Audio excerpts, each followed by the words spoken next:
questions. You don't have, not everybody has to answer every question, right? So just feel free to share the air and just know that your stories are exactly why we invited you here. And so we are just eager to hear that.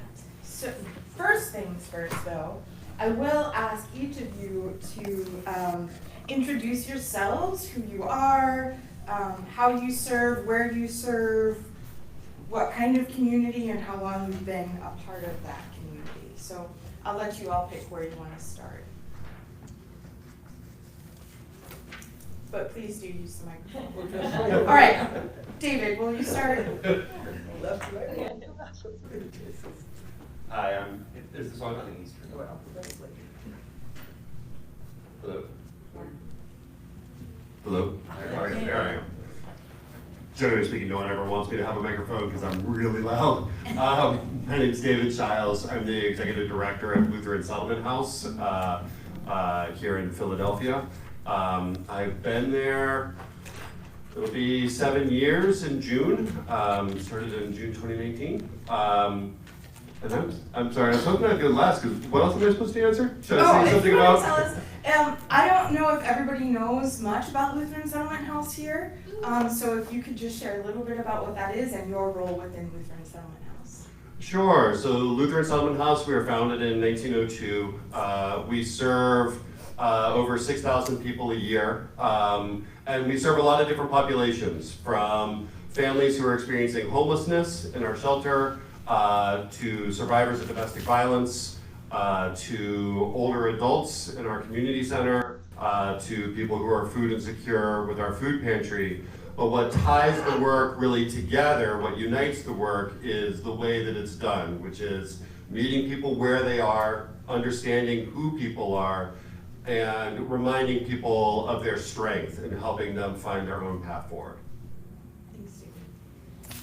In my role, I'm the executive director, which really means I try to stay out of everyone's way so they can get the work done. But I want to make sure that everyone who works with us, we have about 75 employees, has the resources and the support they need to do the life-changing and life-saving work that they do. David, are you a pastor? I am not a pastor. I have been accused of being a pastor by people. I was just checking because you said people don't like when you have a microphone. That's usually. Oh. I'm a wannabe pastor. Eric, or whoever wants to go next. Good morning. My name is Eric Young, and I'm a member of the Welcome Church Philadelphia. I'm just a glorified gopher, and I'm happy to be a gopher for the book. Gopher for the Lord. I guess my background is 1985. I'll just go back that. A friend of mine named Kiyoshi Kuramai asked me to help work on HIV and AIDS. I had no idea doing that. So for 40 years, I've been working with, our church deals with people who are unhoused, in the streets. So it's a totally different kind of ministry. And having met Pastor Violet and Pastor Shauna has been a blessing. And that, so I kind of just do. I've been fortunate that to do some Bible study, which is a blessing, and also just to work with the people who are. I dealt with homelessness and all these kind of things for more than 40 years, I believe. So the Welcome Church was it's been a blessing to me and to all of us who work with that and dealing. And also work with, I just kind of say I do whatever is needed to be done. We just do so much, and it is a great ministry. And I go by the mantra of Project Home. None of us are home until all of us are home, and that's my guiding spirit. So, thank you. Hi, my name is Violet Little, and I am one of the pastors and founder of the Welcome Church. The church that some of you know started out in the women's bathroom in Suburban Station, where we first started gathering. And that was before we became a congregation under development in the ELCA. There's lots of different names right now. We were called the Welcome Center, but then we became a worshiping community. And we're not a social ministry agency, I just want to be clear. We are a congregation. We do all the things that congregations do. And I've been doing it since about 2006. And just feel so blessed to be with so many wonderful people. I'm Tom Skornamaki. I'm with Common Ground Recovery Communities. It said on here, Common Ground Recovery Ministry, but years ago we changed our name to Community because we think that that's so very important. I've been there for 13 years. We have 2 communities, and primarily in this group, I think the community that we have in Reading, which is pretty much those who are unhoused, those who are hungry, those who are struggling with mental health or abuse, is pretty much what that community is about. That community I am founder of. The other community I lead, this guy in the back, this guy named Rick Summy, he started the community that I lead at Atonement Lutheran Church, and I was blessed to be able to take it over at that time and carry it forward. So thanks to Rick for starting something that was really exciting and different. So I'm grateful for that. Hi, my name is Shawna Steinegal, and I am the co-pastor of the Welcome Church. I actually met Violet really around the same time or very soon after everything that started the Welcome Church was starting. I formerly worked as the Hunger Action Enabler for the Presbytery of Philadelphia. I'm a Presbyterian minister, but then things were able to transition for me to come on board with the Welcome Church starting in 2013. Did I answer all did I? It's a great place to start. I answered all the questions. Good morning, my name is Jacqueline Chapman. I'm just one of the local church leaders. Jackie, can you hold it closer to you? You can do it. So I met Pastor Violet in 2012, and I've been going to Welcome Church ever since. Woohoo. Thank you. So thinking about this idea of accompaniment and a lot of the definitions that you probably have in front of you, and actually at the very top of your page, right? The emphasis is working together in solidarity, practicing interdependence and mutuality. It's a way of engaging in mission that emphasizes shared ministry, mutual respect, and recognizing the gifts and dignity of all involved. This approach moves beyond a traditional donor-recipient model to one of equal exchange and reciprocal learning. So with that kind of spelled out in front of us, would one of you care to speak to how particularly your community practices accompaniment, whether that's an example or a snapshot, or if you have any particularly adopted values or practices within your community? Fun on the pick up your mic first. Do I need to turn this on or everything? So I'm going to say this one, especially given the working definition on the top of the page we're all sharing, that this one is like almost too easy. We had a conversation, Violet and Jackie and I, in advance, but I was saying that literally is not uncommon. This same conversation has happened various times with people out in the world. I will say something about the Welcome Church, and the question I will receive back is, oh, so do you, and I quoted literally what I hear, what people say to me, oh, so do you help them find jobs and housing and things like that? And then it's a little like awkward because I feel like to go back and like, I must, help explain a little better. Just right off the language of do you help them find housing and jobs is the less of a definition of shared ministry, where, and more of a definition of I would do anything for somebody else. And so moving towards shared ministry, really emphasizing ministry with and not for, that everybody brings gifts to the table, and doing ministry together, emphasizing for the benefit of people who are experiencing homelessness, like recognizing those needs. But people know what they need in their own lives, so listening to what those things are and not just assuming that I have something to go give them, and showing up so that they have, just know that someone is in their corner and in a familiar space will be there on a familiar basis in order to give support if people want to check in. But people know what they need. They're working on their own issues in their lives and just building community in that setting. And you know what, I asked David this, but I'm not, and I took for granted, but either Shauna or Jackie or somebody wants to speak to exactly what the Welcome Church is, in case anyone here isn't totally aware. Go. Tell us, Jackie. Walk us through a typical week. I know, no such thing as typical. Say what you're going to say. It's good.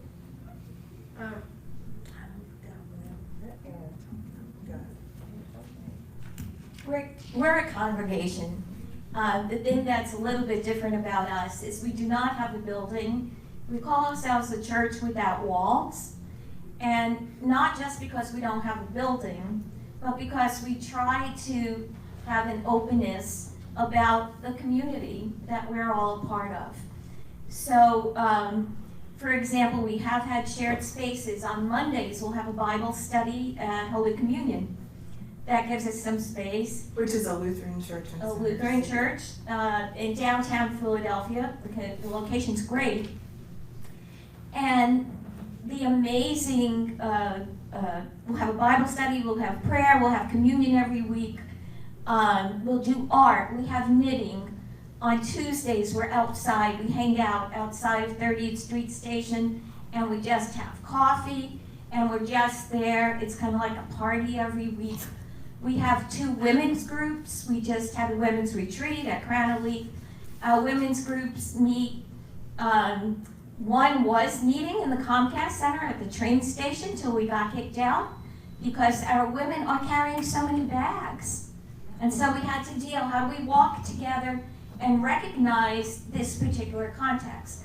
But we do have 2 women's groups. We have a new men's group. There's a variety of things that go on. If it's in your congregation, we probably have it. And there's an advocacy component.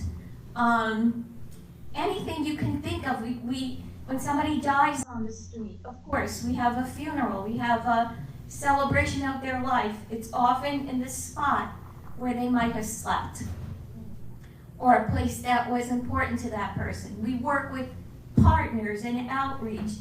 We start programs like Pay It Forward Philly, where we partner with vendors so people can have access to food in a dignified way. So we're a church. We're just being church. So can you describe your worship service really quick? Worship service is outside on the Benjamin Franklin Parkway. It's the Sunday service is, well, we have weekly service on Mondays. Sundays we have the first and last Sundays of the month. We are outside, we gather. It's a very simple service, but we do start out with confession. We have communion. The sermon is often whoever is preaching, and Kayla has preached. You start out with something about the text and know that it's finished by the community. For the longest time in the beginning, we thought, well, we can't have an offering. We're not going to ask people for money, right? Pass around a basket. But then we say, no, that's wrong, because then we're saying you have nothing to give. So at our worship, we pass around a basket with rocks and shells and things from the earth, right? And some of the rocks are right there from where people are sleeping. We invite people to take one and then to think about a part of themselves that they would like to offer that week.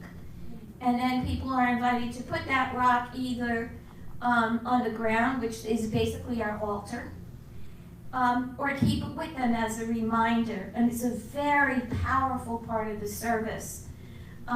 We have occasionally had money show up in that basket, but it's this sense at the core of our accompaniment is we really believe everybody has something to give. And we really have to practice making space for people to share their gifts, So that's who we are. And can I just share one picture and then I'll pass it on. A year ago, I had the experience of going to Mexico City with Extra, and that's a group that partners with the ELCA, and they have base Christian communities in Mexico, and I went there to learn. The day before I was to go on the trip, I fell and I tore a cartilage in my knee. So I didn't know if I was going to be able to do this, but I went. And the terrain is not always even. And for those of you who've been to some parts of Mexico, I mean, just like Philadelphia and the potholes that I've fallen into. But I went with a group of pastors. One of the men, Moisier, I don't know if any of you know him, he is married to my Stella Freiberg from New Jersey. He stopped and walked with me every step of the way. And I know the other pastors, I know there was a slight annoyance because they were so far ahead of us. But Moisier walked the pace that I was walking. And after a while, I noticed that he was limping the same way I was limping. His steps were the picture of my injured steps. And to me, that has always been the picture of companionship. Is an accompaniment. Even though it slowed him down, he was walking my pace. And that was the thing that made me feel like I wasn't such a burden, that somebody was walking with me and beside me. So I just wanted to share that little picture today. Thank you. David or Tom, would you like to share about accompaniment in your community? And you can always pass. Anyone can always pass. Sure. What Chanel was saying, it really resonated with me around. We often talk about people are the experts in their own lives, and oftentimes we'll use the phrase, the clients drive the bus. So we are a social service organization, so people are coming to us for services. We offer services through ourselves and through our partners. But the way it looks and what a company looks like in that context is like, for example, when we do domestic violence counseling, we're not saying to someone, you need to leave that guy. We're not saying, you're making bad decisions or think about your kids, like all those responses that bubble up inside of us where we think, I know what's best for you. And part of the process of training domestic violence counselors is you don't know what's best for that person. Your role is to accompany them and to help them be safe.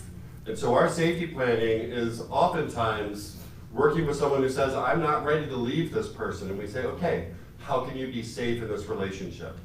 Do you recognize what's triggering your partner when violence might occur? Is there a safe place for you to go when that happens? Don't go in the kitchen. There are a lot of weapons in the kitchen. Is there a room that you can go where you will be safe if violence occurs? It's real practical. I'm not telling you what to do, but I'm here. I want to keep you safe, and you will let me know what you want for your life. And at every step of the way, I'll just be here as a resource for you and as a support for you. Thanks. And Tom, before you answer, can you also, for folks who might not know, tell us what Common Ground Recovery Community is? Especially because you're like way outside your synod. The Netherlands. I'm the immigrant. So Common Ground Recovery Community, you can hear the word recovery in there. We believe everybody is recovering from something. So we started out pretty much about addiction and mental health, but we have found that there's so many people with grief, with loss, that the community can embrace all of that. And so it's helped us to expand what we do. Our services are one of the nice things. So first of all, we have readings from 12-step literature, we have readings from a reflection, and then we have a scripture reading. But then we have open sharing, where people raise their hand, we come to them, and they get to talk about, you know, joy, sorrow, struggles, whatever's on their mind at this time, or something that they heard in the readings. And it's really what knits our group together, because we get to hear what these folks, what our community, what's happening in our community on a weekly basis. And what we see, I think another important thing is our ministry is done at tables like this. And so I always like to look at it and see that you're a community, and you're a community, and you're a community, but then overarching, we're all part of a community. And I think at the core of everything we do, it's about relationship. It's about finding ways for us to connect together. We recently launched a shower trailer, and yes, it's a wonderful way because people can take showers, but when we did it, we said what's really important is that we get to know the folks who are there, that we take the time to build the relationships with them. We have a clothing closet, and again, everything we do there, yes, we give them clothing, but it's also about relationship. And we give out groceries, and it's about relationship. And our meals are what I call diner quality meals. So we serve our meals on plates with knives and forks and glasses, and we do that because that's God's extravagant love, that says you are worth more than, and so that's the very nature of what we do and how we do it. We think that everybody, we've heard this already, everybody has something to offer.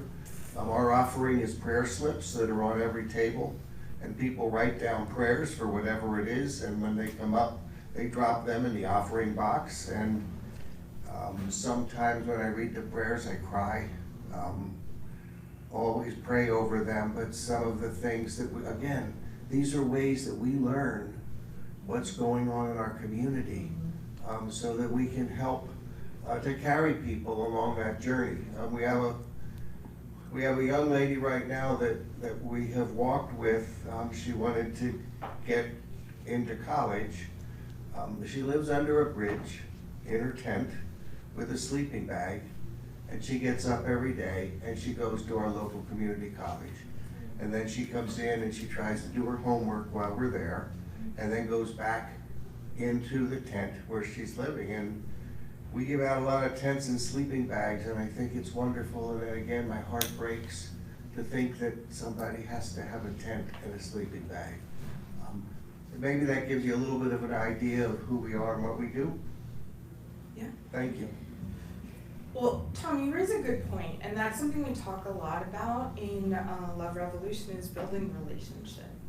And sometimes, even as a pastor, I feel like it's this thing floating out in the air, and we hear it at our synod events and all of these things. What does that look like? What does building a relationship look like? Like, you are inevitably, you're not taking a shower in the shower trailer, right? Like, or at Welcome Church, I go home and I put money in another offering plate, and I've also made an offering to Welcome Church, right? So there is this element of always helping, but what does that relationship look like, and how do you build relationship? And that can be anybody. I was just taking your thread, Tom, and running with it. So. And just by the way, I do take showers in the shower trailer. I'm sorry. That's what happens when you make assumptions. I mean, yes, I'm glad you did that. It's all part of that same thing for them to see one of us. When I say them, they are us. But when we go into that shower and come back out, it's really encouraging for others to do the same thing. So, yeah, we eat together, we share together, we pray together, we sing together, and our model says that when we do all these things together, we grow together in faith. I think most of us here would look at this model of belonging leads to believing, rather than believing leads to belonging, and I think that's a really important part. We have people from any faith, no faith, every faith.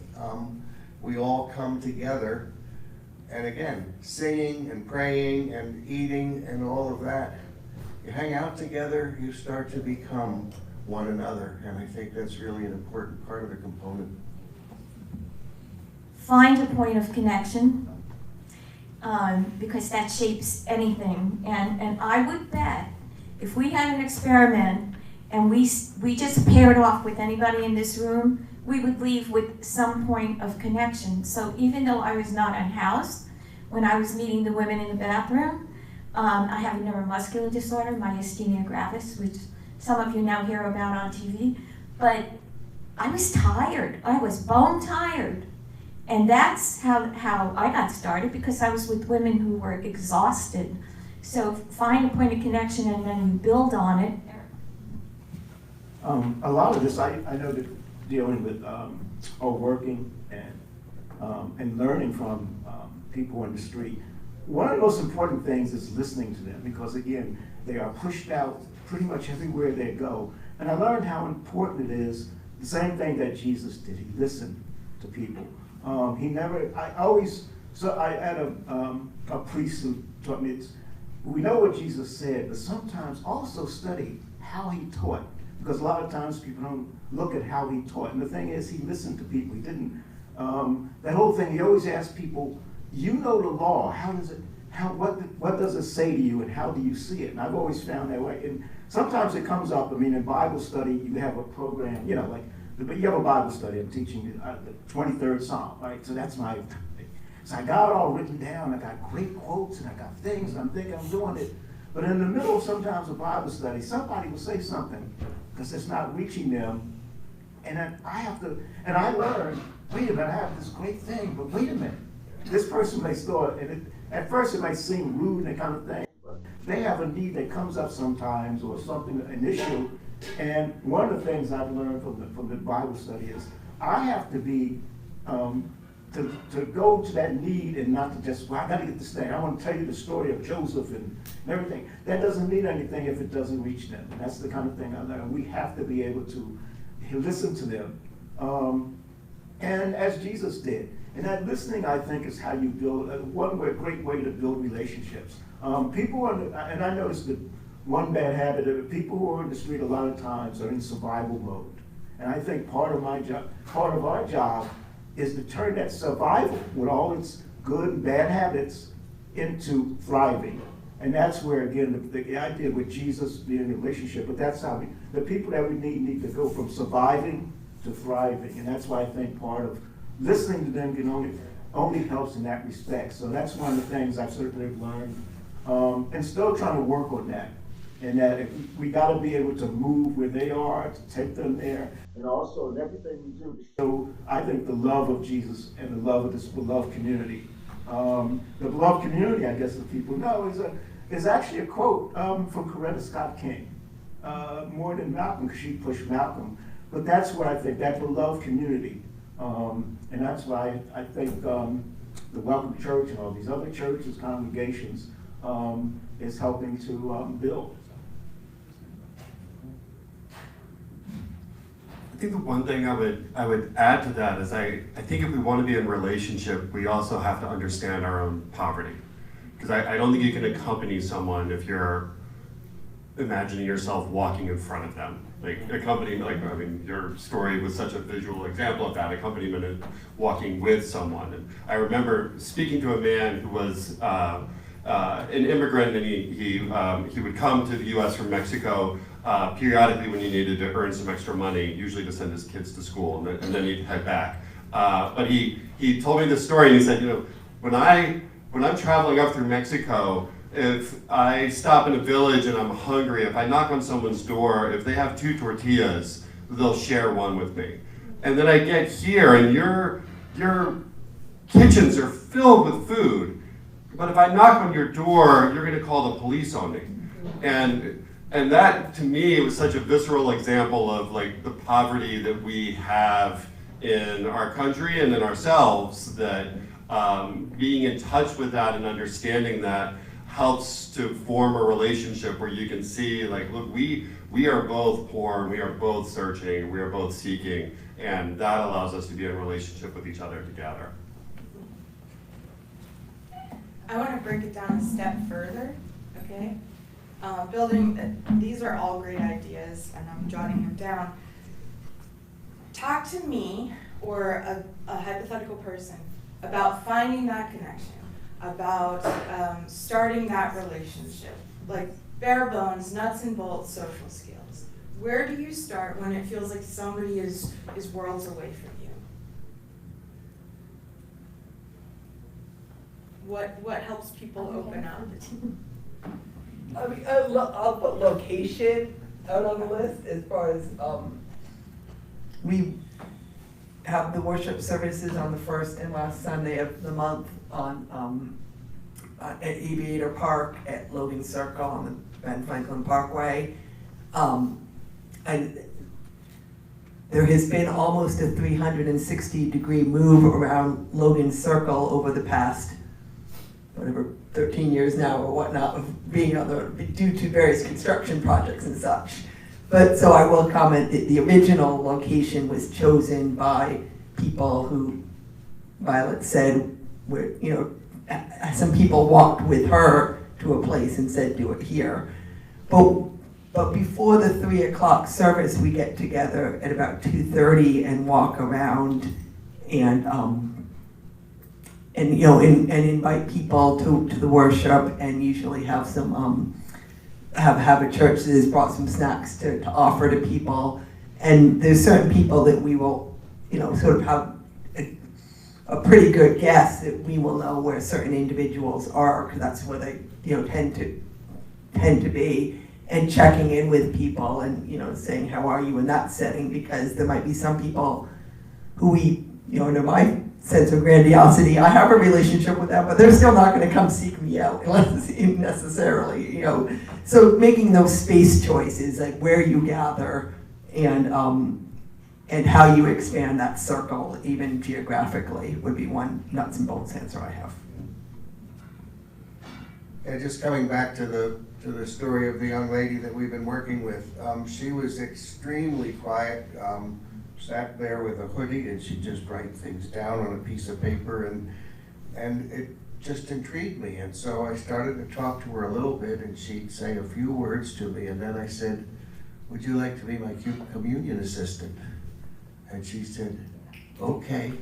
And she came up, and I gave her the words to say, and now 6 months later, she is my communion assistant. She's outward, she's talking, she's sharing things with other people. But it had to take that invitation and that risk to say, will you come up and be my communion assistant? But it all started out by having an interest in someone who was not communicating with other people, sat at a table all by herself, isolating. And now an integral part of the community, comes to both of our services, comes to our meals, shares with people, sits at tables and talks to other people.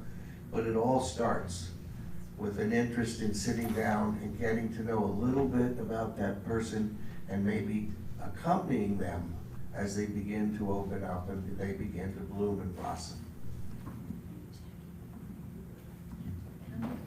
How did we connect? How I build a relationship with the Welcome Church. I first had to start letting my shield down a little. And it all comes with starting to trust. You have to start trusting the person. And being homeless, that takes a little work to start trusting. And also, knowing that I can talk to the person or the person will listen to me. And the listening part for the person that is homeless is very important. That's how you start building the trust. It's from them listening to you, feeling comfortable. You have to try to make them feel comfortable, and it starts letting the shield down a little more. And then, for me, with the Welcome Church, when I learned how to knit, that really took the shield away. Communicating with Pastor Violet. I'm still not good at socializing yet. I'm still working on that. So by them asking me to do different projects, that helps me to come out a little more. Talk about, I mean, I can think of more than one time, you know, one specific person whose name we gave to the other day, but there's other times when there's been another person, due to their own reason, was very upset or things that you were able to help to de-escalate. And speak, Was too complex. you had shared history and were able to engage with. Oh, yeah, yeah. Well, I do volunteer work with Philadelphia Unemployment Project. And I have to learn how to de-escalate situations. And that also helps me to come out of my shell when I do my volunteer work. You have to, when someone gets upset, you have to learn how to not get upset along with them. You have to learn how to step back, calm down, to help them to calm down. And that helps to build trust too, because they can trust that what you're saying is right at the right time. Specifically, there was a woman who had Take them been but I can think of a whole other situation that happened which would be similar but not the same because it's a different situation. But specifically, I believe Jackie had lived in a certain place and had a woman who was a roommate of hers. That's just a specific. I know more than one example, but that's right. one. I was in a safe haven at 49th and Baltimore Avenue, and I lived with a lot of women that had mental issues. So, and I know I have mine, but I was able to navigate through like one woman heard voices. We were sitting in the community room, and she busted out the bathroom, hollering, stop talking to me. And I'm like, but then I realized she hears voices. So I had to learn how to communicate with a person like that. Ann was my roommate, and she was a professor. She had her MBS. I lived with another professor that taught at Temple. And one day it amazed me how they, for one moment, and I will never forget this, they actually had a conversation on working in different colleges and working with students. So that point amazes me. But getting back to Ann would have her outbursts. And I had to learn how to approach Ann and talk to her calmly on how to bring her voices down. So, I learned a lot living with these ladies in the house. So, and I also took first aid mental health. And that also helps you to communicate and how to engage with people, because sometimes you'll come up to a mental person can look at you to feed off of you, to feed that anger that they're feeling. So that you disengage in the eye contact. That's when that starts. But I used to help Ann. Yeah, I mean, specifically, this individual would be getting frustrated at our we can talk about the different food we might have, but we'd be getting a cup of coffee and something was frustrating, clearly.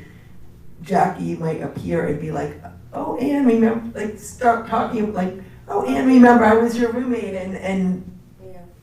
whatever, and it helped, it just an amazing connection to just have somebody that had a shared connection and that you had been roommates and be able to begin to talk about something else which would help her calm her down.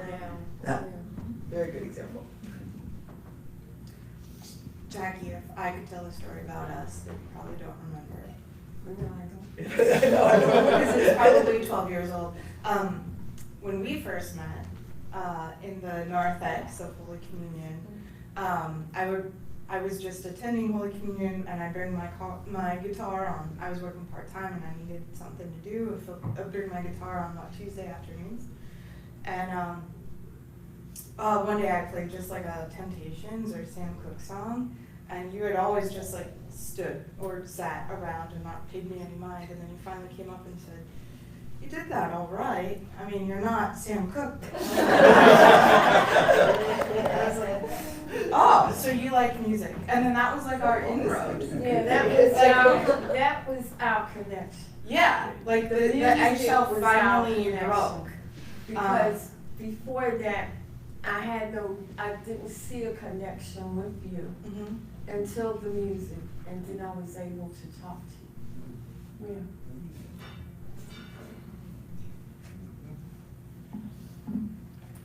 Anybody else to that about specifics building relationship? Or talk to me about the timing. What's realistic about building a relationship?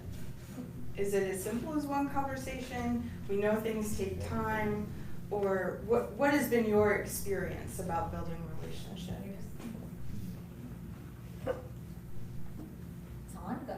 It's ongoing.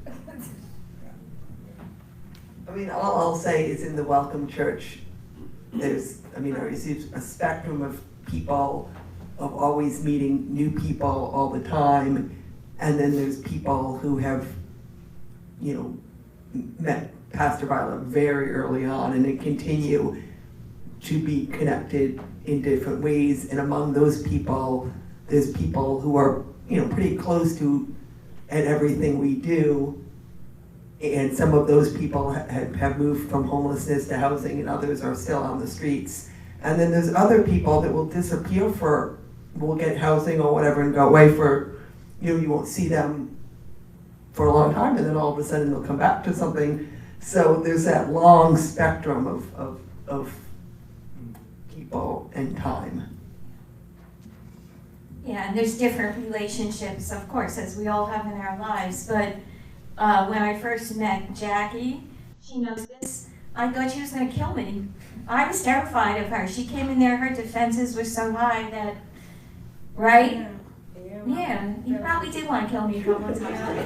But That defense comes from being outside.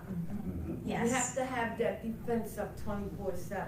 yes, So when you meet someone, don't defense gonna be up until you can build a relationship. yes. And as Jackie said, well, then we found out we have the same birthday. That was point of connection. And then I taught Jackie how to knit. And you're not always going to connect the way you think you're going to connect. And now Jackie went through, her story is amazing, but she went from everything from being out there to being into shelters. She's had her place now a number of years. And Jackie makes lunches for the Welcome Church every month. And they're done, and here's an example of lived experience. Jackie, there's so much intentionality in these lunches. Lots of people make lunches for us. Jackie, can you say some of the things that you do when you make lunches? When I make lunches, it's all comes from when I was homeless. And sometimes you would get a sandwich with just one slice of meat, bread, and it's served to you. So that stuck with me because I was hungry at that. And I'm like, dang, I don't have another sandwich. Huh? So now when I make sandwiches, I make it with care in the way I would want a sandwich. So I give 2 slices of meat and a slice of cheese, but it used to be American cheese, but now that I'm trying to eat healthy, so what I'm trying to do for myself, I pass it on to the sandwiches. So a lot of times you get white bread. I prefer wheat bread because you gotta keep everything moving, you know. So wheat bread, provolone cheese, and I'm trying to, I used to do regular mayonnaise, now I do olive oil mayonnaise, which is better. So yes, and when I pick out the snacks, it would be something that I think I would like, and make sure it's on sale, you know. So yeah, I put a lot of thought and caring into making my sandwiches. They used to have, I started out with choices. You keep their, you know, maybe I don't want that kind of sandwich. Let me have this kind of sandwich. So I did that for a while, but now I scaled back to, because of cost of living has risen. And I won't talk about why, but anyhow. So I have to watch how I spend money. But yeah, I put care and loving and packaging and everything. You know, make sure the bread is fresh. Straight is like from the store, in the fridge. Then make the sandwiches, and by that time it's almost Monday, so they get fresh. Yeah, everything is fresh. Yeah. So we have time. I want to ask this group 2 more questions before we all take a break, and then you come back and we open it up to everyone. So the second question is a little longer. I'll let you know it's the one I sent you just this past week. So get ready. But the first one I'm going to ask, and we have about 12 minutes to do this, both of these questions. But tell us what makes accompaniment and building relationship challenging. Tell us the ugly side, the hard side, the days you wanted to give up.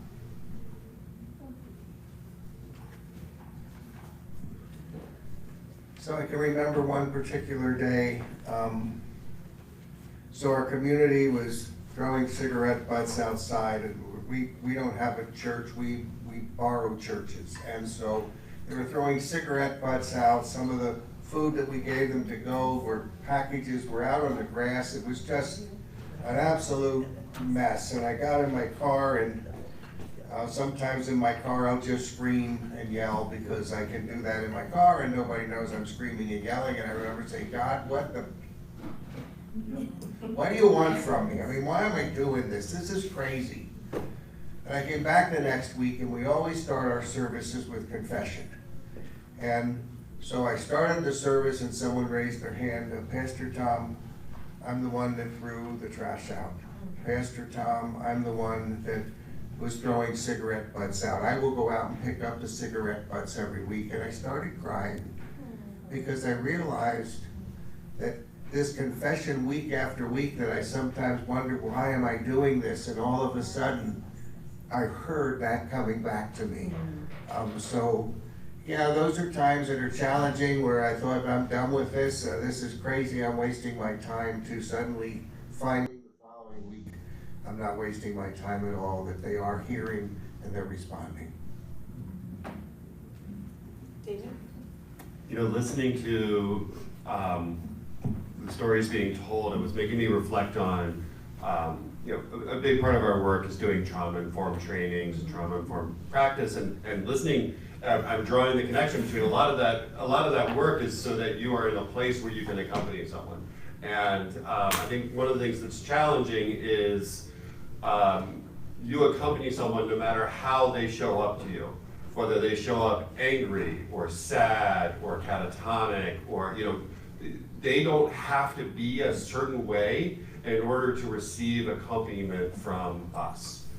And that is challenging because sometimes, particularly people can get triggered by anger and like particularly those moments where you want to say, okay, you just need to go calm down before we're going to be able to talk. And it's like, no, that's not accompaniment. Accompaniment is we're going to do this together. We're going to work through this together, and that can be really hard. And the other part that I find very difficult is that we tend to.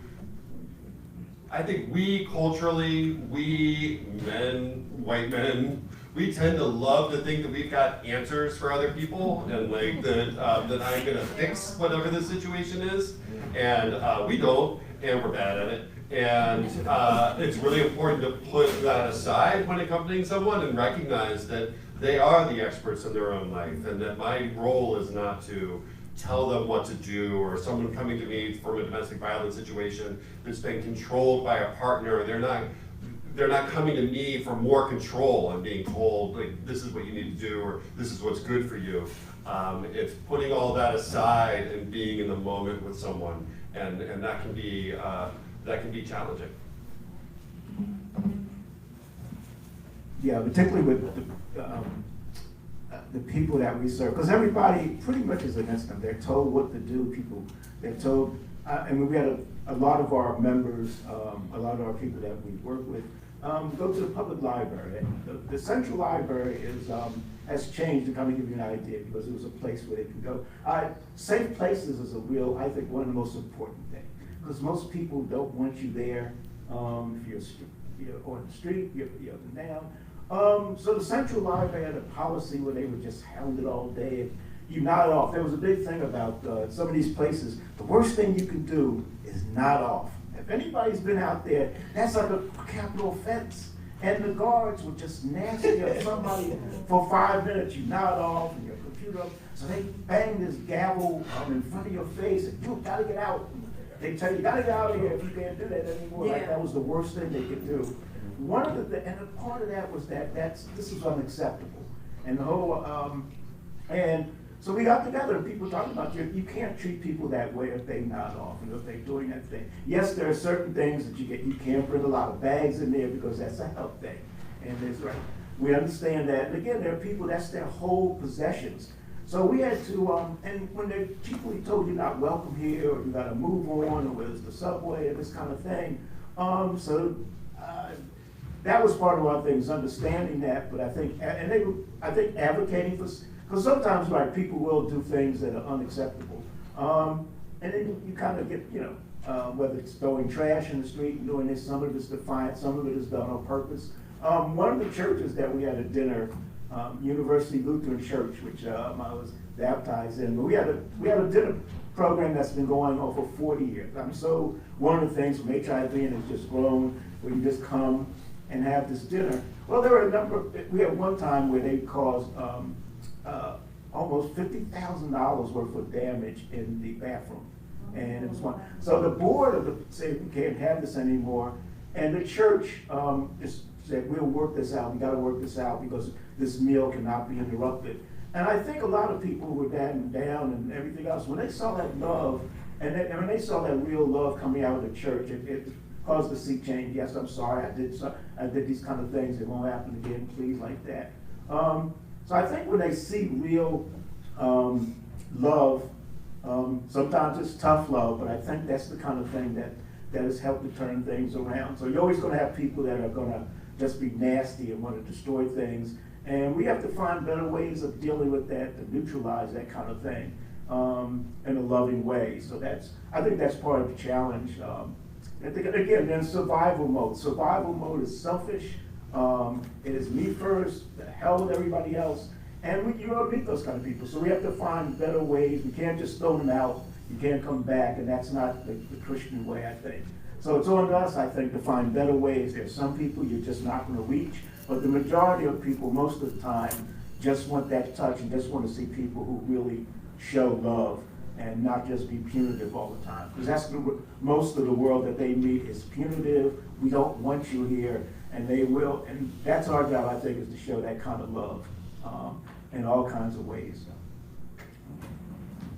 I mentioned before that we have 2 women's groups, and one of them was meeting monthly at the Comcast Center food court in the train station. And we have one woman who carries, I can't even count how many bags she carries, where she has to take a few steps, go back at her stuff, take a few steps. And someone from the Comcast Center asked her to leave because you're not supposed to bring bags, even though it's a pretty public space food court. But we had to figure out, how do you honor the boundaries and the realities of places and the rules they have, and at the same time not have the person be humiliated, and how do you support? So there were about 7 of us in that group at the time. So we all stood up with her. The other women there took some of her bags to help carry them. As we were walking out, a cop had a woman in tears because she had been kicked out of the bathroom for having some stuff. So on the way out, we walked up to that woman and said, "Oh, we're having our women's group now. Would you like to join us for breakfast?" The police let her go with us. So we now have this group carrying through the train station, each carrying different bags. A woman who we'd never met before. And we ended up, there was this, and I have to give a shout out, there is a place in Suburban Station called Tina's Restaurant. It's a little breakfast place, and I swear Jesus owns this place. Because we went in there with our group of like 8 women, 400 bags and everything else. We all sat down. We went up and ordered breakfast, and Tina treated us like we were queens and gave extra food and was kind and honored choices. So that's the other side of it. There are amazing people out there, but the challenge is, how do you draw the boundaries and respect the rules of where you are? You're not going to have cigarette butts out in front of the church.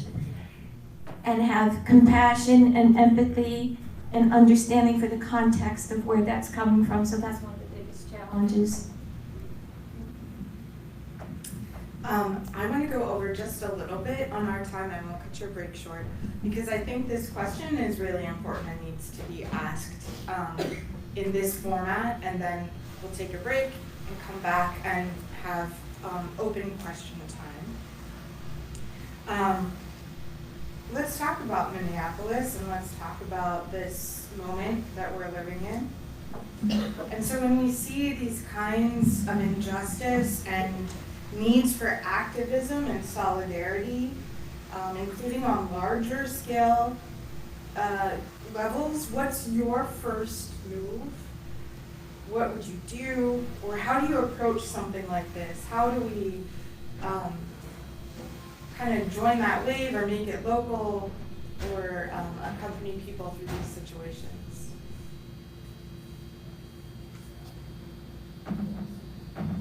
So there's the practical at my job, where we are figuring out who is vulnerable among the clients that we work with, and we're safety planning with them and figuring out, what are we going to do if ICE is there? How are we going to get food to people if they don't feel like they can come to us for food? How are we going to get counseling to people if they don't feel like they can come to us for counseling? Just all that practicality.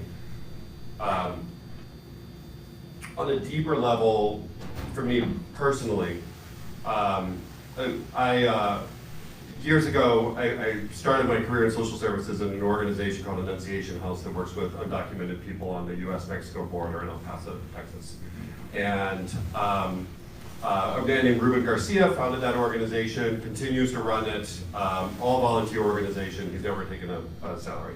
I was visiting him during the first Trump administration when they were doing the child separation policy, and went out to dinner with him, and with my family. Sorry, I started choking up.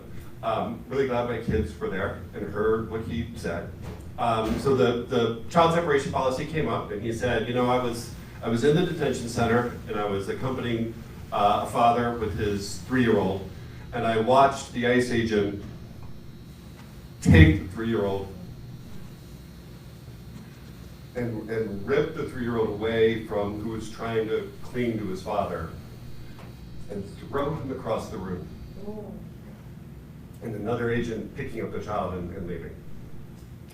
And I'm hearing this from Reuben, who's been doing this work his whole life, accompanying immigrants, who, if there's anyone I've ever met who is in a place to stand in judgment and in righteous anger, it's that man.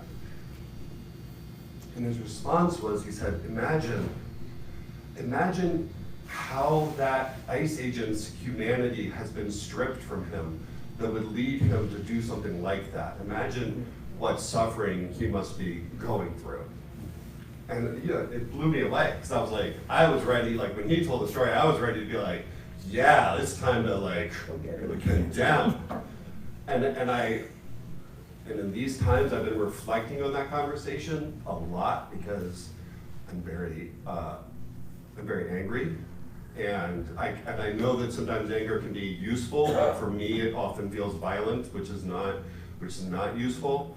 And I keep coming back to that of the only weapon I have in this fight that is going to do anything positive is love. And how do I find some way as we're going through this to tap into love? Sorry, my father's a big crier. I just totally enjoy Don't it. apologize. That's all. Yeah, one thing, the practical thing, I think, the groups that are out there, community groups that have been working with this, please know them. Please, I think, in alliance with them. Number of Juntos, I don't know if people, that name should come up, they've been working on this kind of thing. There's a group called Asylum that just kind of new. They deal with LGBT people who, again, are being targeted. It's just such a thing. Everybody's being targeted because the rules are out now, and we're all immigrants. And so as a student of history, this is the kind of thing we've been dealing with this. So you got modern day slave bounty hunters, they are. You also have, again, the idea, again, as African American studies history, what was one of the main things about that was that families who were destroyed. You would sell a child or this kind of thing. So it's nothing new. It's just a new form. And this is the kind of thing we got to know, that we fought against, and again, I believe, I'm optimistic, we fought against this, and it just requires us, I think, to do more. But I think learning the groups that have been out there, joining together with them, making a united front, know these groups, know what has to be done, and so that's where we are now. I stay optimistic, and we have to protect ourselves, because everybody's an immigrant. They don't care about the rules and this kind of thing, and until we show, and I think you can see now things in Minneapolis just shows what the solidarity, what the love can do of uniting people, and they're backing off a little bit. We just have to, I think, keep the what is it, the pedal to the metal? But yeah, this is the kind of thing that this is our. This is where we are, and I think we show our love. It's determined love, it may be tough love, but it's also love, and I'm going to be optimistic, foolishly, that their hate can't stand against our love. So those are kind of practical things, but I think we need a united front of people who've been doing this and people on the front lines and showing the love, that will get us through this. We like to provide an open space before Bible study to talk about things, so that these things can be named, even if they're uncomfortable conversations. And so that's one of the things I encourage everybody to do, talk about it. Don't ignore it in your congregations. I'm glad that request for that topic came up. And then, we provide resources. I have legal people that I'm connected to that I will call if something comes up. We have numbers with the ACLU. We have, you gotta have your resources in place and know exactly what's going on, especially if, with Philadelphia having its sanctuary city status can very easily be taken away.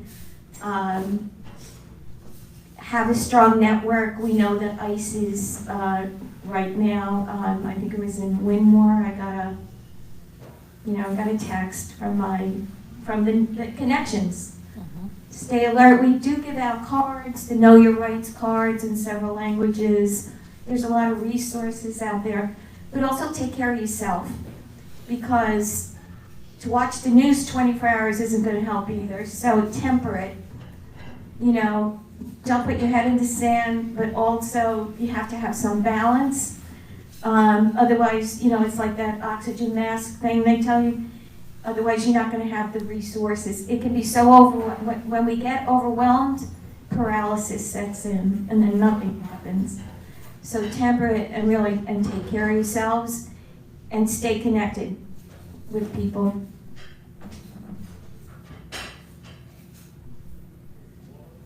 So, the two thoughts that I think I have jotted down here on this question that haven't been said are, one is just, I guess, being open to having your awareness of the world increased, and what you're working on, and the people but just having a flexible